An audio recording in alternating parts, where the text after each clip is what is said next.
Also, I know this is not an American thing, but it's very hard for me because I was in America and I saw so many shirts that were like the American flag, but then like instead of the stars in the corner, it's got like Mickey Mouse's face, or like instead of the stripes, it's got like different types of fish making up the stripes and stuff like that. And I saw so many of the Under Armour shirt that doesn't even make sense to me. It's just it on the top of the shirt it says Under Armour, and then below that is the American flag, and then below that it says freedom. Like I don't even know what that means. What does that mean?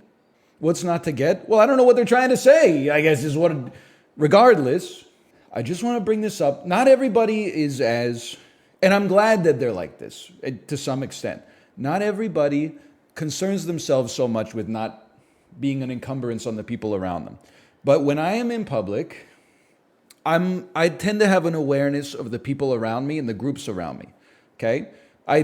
Your brain naturally is like those two people are walking together. That family of seven is walking together, but for some reason they're all fucking walking 6 feet apart from each other, spreading out as much as possible. And it's not like they don't like each other, like they're all having a conversation with each other where they're shouting, but at the same time they can't be close to each other or walk in like double file line, because then they would be making an admission that it's not okay to be wasting somebody else's time by just getting in the way all the time. Regardless, the most important one is when you see parents and kids in a group, you never filter in between the group, okay? Because you make it easy for the kids to stay with the parents. The kids can get scared, they could get lost. The parents have got a lot to focus on, especially if they got more than one kid. The number of, it happened probably like 75 times a day. It would be like my wife and my two nieces walking. I would be less than a foot behind them, pushing my daughter in the stroller. And then like a family of 9 would just sidle in, like they'd rush to get in between us and then slow right down. Like they're in such a rush to get nowhere because they don't know where they're going. They can't wait half a second for this group to stay together. So instead they're like, I'm just gonna split you guys up really quick and then stand still and look at my phone. Is that okay?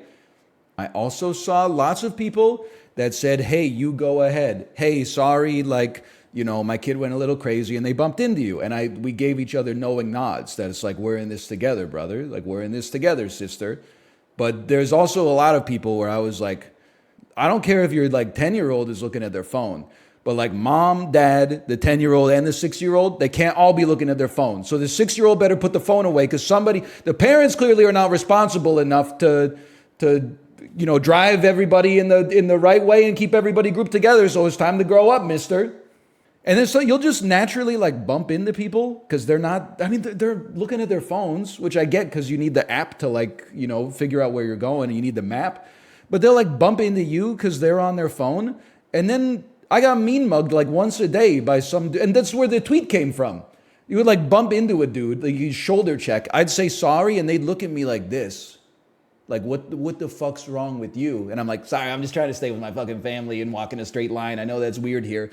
And then their shirt is like Mickey Mouse wearing a hat that says there's no place like home. And I'm like, we're gonna pretend that we're hard? We're in Disney World, idiot. I'm not saying nobody fights in Disney World, but I'm too smart to get in a fist fight at Disney World.